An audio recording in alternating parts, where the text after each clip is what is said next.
കോതമംഗലം നിയോജക മണ്ഡലത്തിൽ 100 ദിവസങ്ങൾക്കുള്ളിൽ തുടക്കം കുറിക്കുന്ന 30 പദ്ധതികൾ അവതരിപ്പിച്ചു. ഷിബു തെക്കുപുറം MLA യാണ് പദ്ധതികൾ പ്രഖ്യാപിച്ചത്. ഏറെക്കാലമായി കാത്തിരിക്കുന്ന വികസന പദ്ധതികൾക്ക് പുറമെ പുതിയ പദ്ധതികളും ഇതിൽ ഉൾപ്പെടുത്തിയിട്ടുണ്ട്. അടുത്ത മാസം 1-നാണ് 100 ദിന കർമ്മ പരിപാടിക്ക് തുടക്കമാകുന്നത്. കോതമംഗലം നിയോജകമണ്ഡലവുമായി ബന്ധപ്പെട്ട് തെരഞ്ഞെടുപ്പ് പ്രകടന പത്രികയിലും സംസ്ഥാന ബജറ്റിലും ഉൾപ്പെട്ട പദ്ധതികളും മറ്റ് പുതിയ പദ്ധതികളും 100 ദിന കർമ്മ പരിപാടിയുടെ ഭാഗമായി ഷിബു തെക്കുപുറം MLA പ്രഖ്യാപിച്ചു. UDF നേതൃയോഗം അംഗീകാരം നൽകിയ ശേഷമാണ് 30 ഇനങ്ങളുള്ള കർമ്മ പരിപാടി പ്രഖ്യാപിച്ചത്. എല്ലാ പഞ്ചായത്തുകളിലും മുനിസിപ്പാലിറ്റിയിലും കൃത്യമായ ഇടവേളകളിൽ ജനസമ്പർക്ക പരിപാടി നടത്തുമെന്നതാണ് പ്രധാന പ്രഖ്യാപനം. നമുക്ക് കിട്ടിയിട്ടുള്ള കാര്യങ്ങളുണ്ട്. അതോടൊപ്പം തന്നെ CSR ഫണ്ടുകളുടെ ഏകോപനവും ഇതെല്ലാം സമന്വയിപ്പിച്ചുകൊണ്ടാണ് ഈ 30 പദ്ധതികൾ നമ്മൾ 100 ദിവസം കൊണ്ട് തുടങ്ങുവാനുള്ള തീരുമാനവുമായി മുന്നോട്ട് പോകുന്നത്. അതിനകത്ത് ഏറ്റവും ശ്രദ്ധേയമായ പരിപാടി എന്ന് പറയുന്നത് 8 പഞ്ചായത്തിലും മുനിസിപ്പാലിറ്റിയിലുമായി നടപ്പിലാക്കുന്ന ജനസമ്പർക്ക പരിപാടിയാണ്. 6 മാസം കൂടുമ്പോഴെങ്കിലും ഒരു ദിവസം ഒരു പഞ്ചായത്തിൽ എന്ന നിലയിലാണ് ഈ ജനസമ്പർക്ക പരിപാടി മുന്നോട്ട് കൊണ്ടുപോകാൻ ഉദ്ദേശിക്കുന്നത്. ചേലാട് സ്പോർട്സ് കോംപ്ലക്സിന്റെ DPR തയ്യാറാക്കുന്നതിനും നിർമ്മാണ പ്രവർത്തനങ്ങൾക്ക് തുടക്കം കുറിക്കാനും തീരുമാനിച്ചിട്ടുണ്ട്.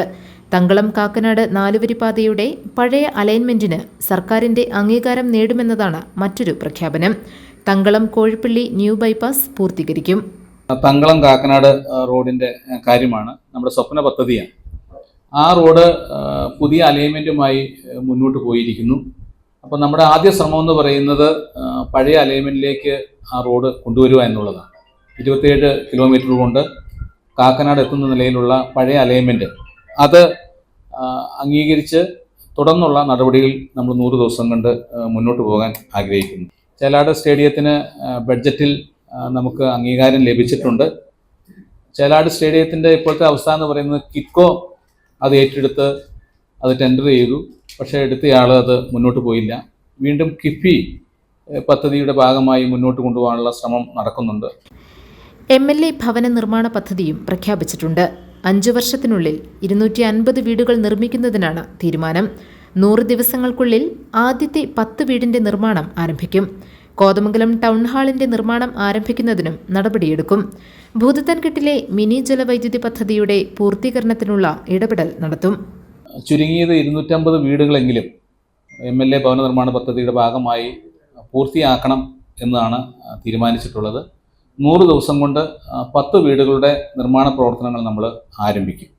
വന്യമൃഗശല്യത്തിനെതിരെയുള്ള ഫെൻസിംഗ് സ്ഥാപിക്കുന്നത് ഉൾപ്പെടെയുള്ള പ്രവൃത്തികൾ നടപ്പാക്കും. പുന്നേക്കാട് തട്ടേക്കാട് റോഡിൽ വഴിവിളക്കുകൾ സ്ഥാപിക്കും. നെല്ലിക്കുഴി ഫർണിച്ചറിന് അന്താരാഷ്ട്ര ഭൂസൂചിക പദവി നേടിയെടുക്കുന്നതിനുള്ള നടപടികൾക്ക് തുടക്കം കുറിക്കും. ഇൻഫോ പാർക്കിന്റെ സബ് സെന്റർ, തൊഴിൽ വകുപ്പിന്റെ സ്കിൽ പാർക്ക് എന്നിവ സ്ഥാപിക്കുന്നതിനുള്ള സാധ്യത തേടും. മണികണ്ഠൻചാൽ പാലം, ബ്ലാവന പാലം, അടിവാട്ട് പാലം, കുടമുണ്ട പാലത്തിന്റെ അപ്രോച്ച് റോഡ് നിർമ്മാണം എന്നിവയുടെ കാര്യത്തിലും നടപടികളെടുക്കും. വിവിധ റോഡുകളുടെ നവീകരണവും കർമ്മ പരിപാടിയിൽ ലക്ഷ്യമിടുന്നുണ്ട്. തൊഴിൽ ലഭ്യമാക്കാൻ കഴിയുന്ന കുറേയേറെ പ്രോഗ്രാമുകൾ ഇൻഫോ പാർക്കിൻ്റെ സബ് സെൻറ്റർ ഉൾപ്പെടെയുള്ള കാര്യങ്ങൾ കൂടി നമ്മൾ മുന്നോട്ട് പോകുന്നുണ്ട്. അപ്പോൾ എല്ലാ കാര്യത്തിലും നമ്മൾ വലിയ ശ്രദ്ധ കൊടുത്താണ് ഈ 100 ദിവസത്തെ കർമ്മ പരിപാടി നമ്മൾ ഏറ്റെടുത്ത് മുന്നോട്ട് കൊണ്ടുവന്ന അഭിമാനത്തോടുകൂടി പറയട്ടെ. 100 ദിന കർമ്മ പരിപാടിയുടെ പ്രഖ്യാപനത്തോടനുബന്ധിച്ച് ചേർന്ന UDF യോഗത്തിൽ Shameer Panakkal, Babu Elias, Boban Jacob, KP Babu, AT Paulose, Ibrahim Kavalayil, Mathew Joseph, Jomy Thekkekara, EM Michael, MS Eldhose, Abu Moideen, Babu Paul, Roy Kuriakose, PM Zachariah, CK Sathyan, AC Rajasekharan, Muhammad Iqbal തുടങ്ങിയവർ പങ്കെടുത്തു. കോതമംഗലം നിയോജക മണ്ഡലത്തിൽ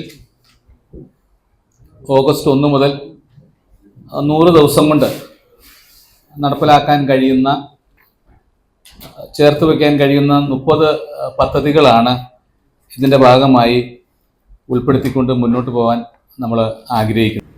GTV ന്യൂസ്, കോതമംഗലം.